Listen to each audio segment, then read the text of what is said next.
मित्रों नमस्कार, मैं मुग्धा एस्ट्रो में आपका स्वागत करती हूँ।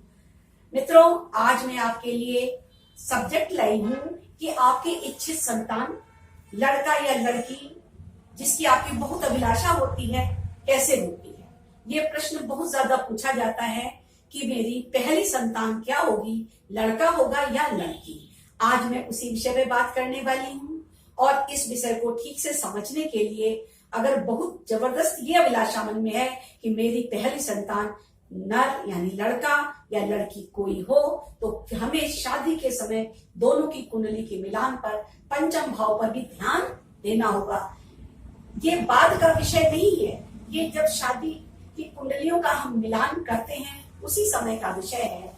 अगर दोनों कुंडलियों में संतान पक्ष को अगर हम अच्छी तरह से अध्ययन कर लें कि संतान के योग किस प्रकार के हैं, दोनों कुंडलियों में नर संतान के योग बनते हैं या कन्या के बनते हैं या दोनों में कुछ अलग अलग योग आ रहे हैं, तो उस हिसाब से हम प्रेडिक्शन कर सकते हैं। अगर जबरदस्त अभिलाषा यही है कि पहली संतान मेरी नर हो, तो फिर पंचम भाव का बहुत बारीकी से अध्ययन करना पड़ता है और वहां पर नर राशि का होना, नर ग्रह का होना और पुत्र कारक बृहस्पति का होना या दृष्टि का होना महत्व रखता है। वैसे नर संतान आपको बृहस्पति, मंगल और सूर्य देते हैं। इनकी रिप्लेसमेंट अच्छी जगह होनी चाहिए और दृष्टियां भी अच्छी होनी चाहिए। हम आज आप इसी विषय पे बात करेंगे और एक कुंडली के माध्यम से बोर्ड पर आपको समझाएंगे भी। मित्रों, मैं आज आपको अपना परिचय फिर से बता रही हूँ। मैं बता चुकी हूँ, मैं एक आचार्य हूँ और एस्ट्रोलॉजी के अतिरिक्त मैंने बहुत सारी किताबें लिखी हैं। जैसे मैंने ज्योतिष पे लिखी है, वास्तु पे लिखी है, मैं आध्यात्मिक हीलर हूँ और अंगशास्त्री भी हूँ, रत्न ज्योतिष के ऊपर भी मैं काम करती हूँ और आपको इस सब विषयों पर किताबें भी उपलब्ध हैं। आप मेरा मोबाइल नंबर ध्यान से नोट कर लें, 9695732717। आप अपनी समस्याओं के लिए हमको कॉल भी कर सकते हैं। मैं आपसे इसकी बातों पर विचार विमर्श करके आपको जवाब भी दूंगी और समस्याओं का समाधान भी करूंगी। तो आइए चलते हैं और बोर्ड के माध्यम से चीजों को समझते हैं। चलिए आइए बोर्ड के ऊपर समझते हैं। देखिए, पहली संतान नर या नारी, यही आज का सब्जेक्ट है। इसी के ऊपर मैं आपको डिस्कस करने वाली हूँ। ध्यान से देखिए, ये पंचम भाव है। देखिए, ये कुंडली का पंचम भाव है। संतान को हम यहीं से देखते हैं। अगर यहाँ पर सूर्य, ये देखिए सूर्य, मंगल, बृहस्पति ये बैठे हैं या इनकी राशि गई है। अब इनकी राशि कौन कौन सी होती है, देखिए मैं आपको बताती हूँ। अगर यहाँ पर 1 और 8, देखिए अगर पंचम भाव में यहाँ पर 1 या 8 आए, 9 और 12 है, या यहाँ पर 9 और 12 लिखा हो, इसी पंचम भाव में या तो 1 या 8 लिखा हो या 9 और 12 लिखा हो या फिर 5, यानी जो यहाँ पर 5 पहले से ही लिखा हुआ है, सूर्य की राशि हो, ये नर संतान के कारक हैं। तो सबसे पहले हम समझ लेते हैं कि यहाँ पर ये नंबर कौन सा लिखा हो, यानी 1, 8, 9, 12 और 5 ये नर ग्रह के कारक हैं और इनके स्वामी हैं सूर्य, मंगल और बृहस्पति। अगर ये यहाँ बैठी हैं और इनकी ही राशियां यहाँ गई हैं, और मैंने अभी बताया था कि दोनों कुंडली में अध्ययन किया जाएगा। अगर वो स्त्री की कुंडली में भी यही योग है और पुरुष की कुंडली में यही योग है, तो गारंटेड आपको नर संतान यानी पुत्र संतान की प्राप्ति होगी।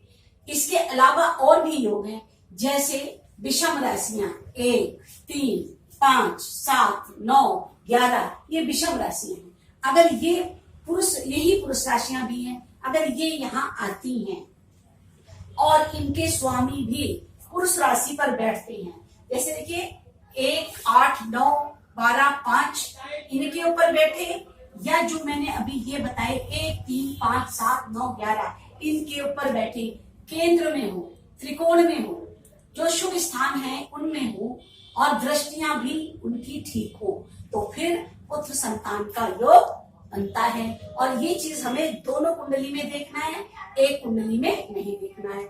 अब इसके अतिरिक्त अगर हमें अपनी दूसरी संतान का अध्ययन करना हो तो कैसे देखते हैं, मैं आज आपको वो भी समझाती हूँ। देखिए, ये पहली संतान का कारक ग्रह है पंचम भाव, और जब हम दूसरी संतान के बारे में बात करते हैं तब हम सप्तम भाव से देखते हैं।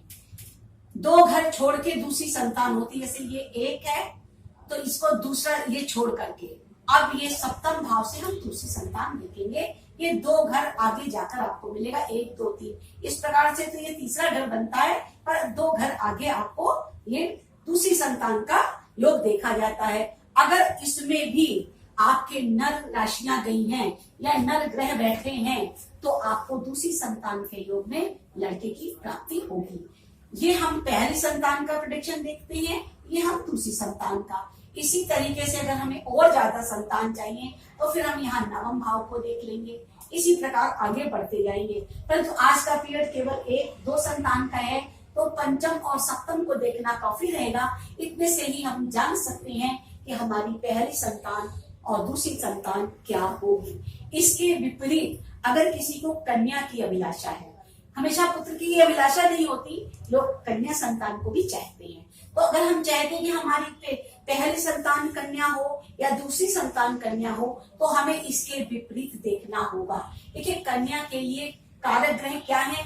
2 4 6 8 10 12, ये कन्या राशि के कारक हैं। ये स्त्री कारक राशियां हैं, और ये स्त्री कारक ग्रह कौन कौन से होते हैं?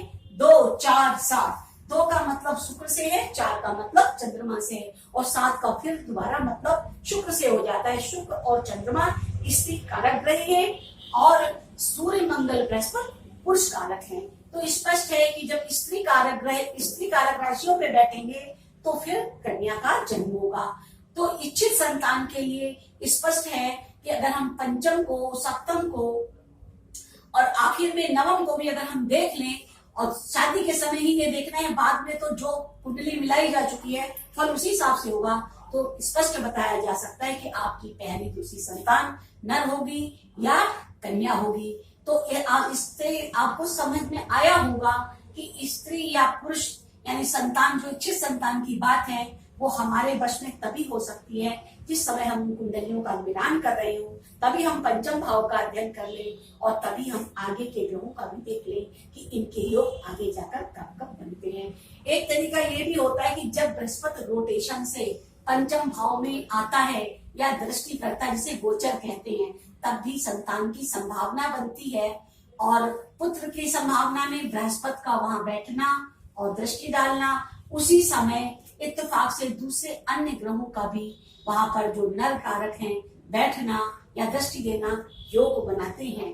परंतु संपूर्ण प्रेडिक्शन के लिए दोनों की कुंडली में, जैसा कि मैंने बताया कि नर राशियों का होना और नर ग्रहों का वहां पर प्रभावित होना अनिवार्य है, और स्त्री कारक के लिए इसके विपरीत है।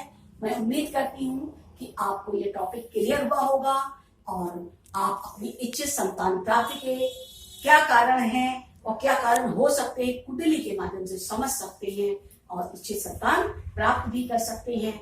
इसके लिए अगर आपको और अधिक जिज्ञासा है, अभिलाषा है, कुछ जानकारी लेना चाहते हैं, तो आप हमारे बताए गए नंबर पे कॉल कर सकते हैं, हमसे संपर्क कर सकते हैं।